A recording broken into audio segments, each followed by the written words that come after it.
Alright, so installation of the Holosun Micro Dots.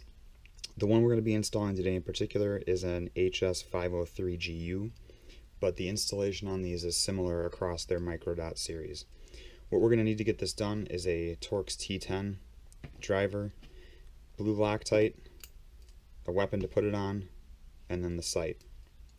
What we're going to start with doing is taking out this screw, and we're going to put some blue thread sealer on the end of that screw.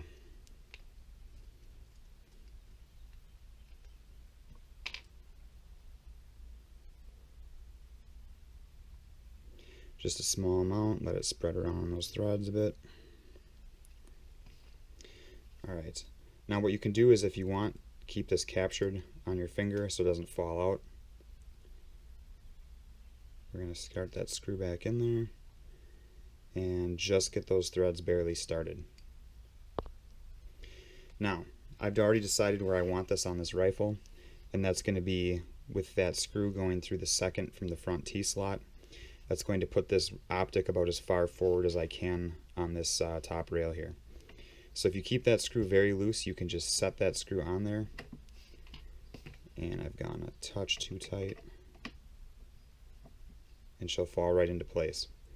Alright, so now we want to tighten that screw up a bit, but leave a little bit of slack in it.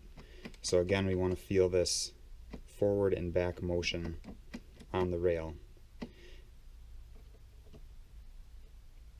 Alright, so I've got it somewhat snug, but I can still move it forward and back. What I want to do now is push that as far forward as it will go and apply forward pressure on this while I tighten this screw up.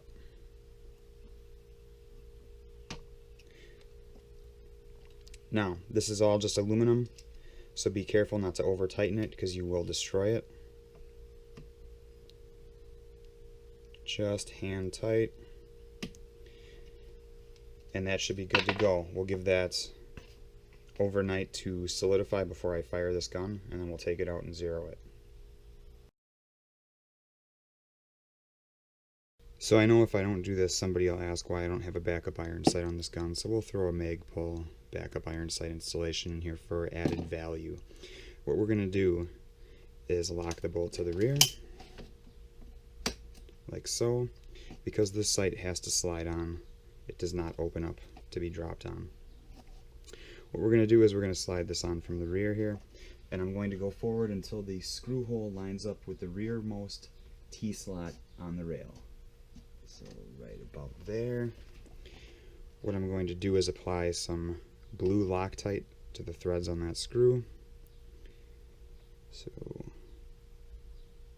And I probably could have gotten away without that because this one's relatively new. I don't know if it's actually been installed on a gun before.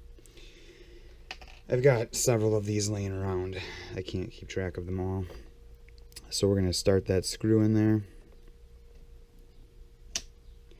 Get those threads started.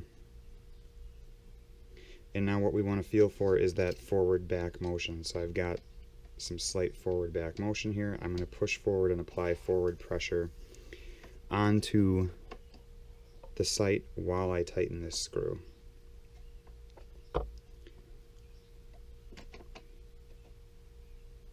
Alright, so the screw is now snug. What I'm going to do is tighten it up the rest of the way, and just hand tight, and just mildly hand tight, because it is polymer, and if you crank down too hard you will destroy it.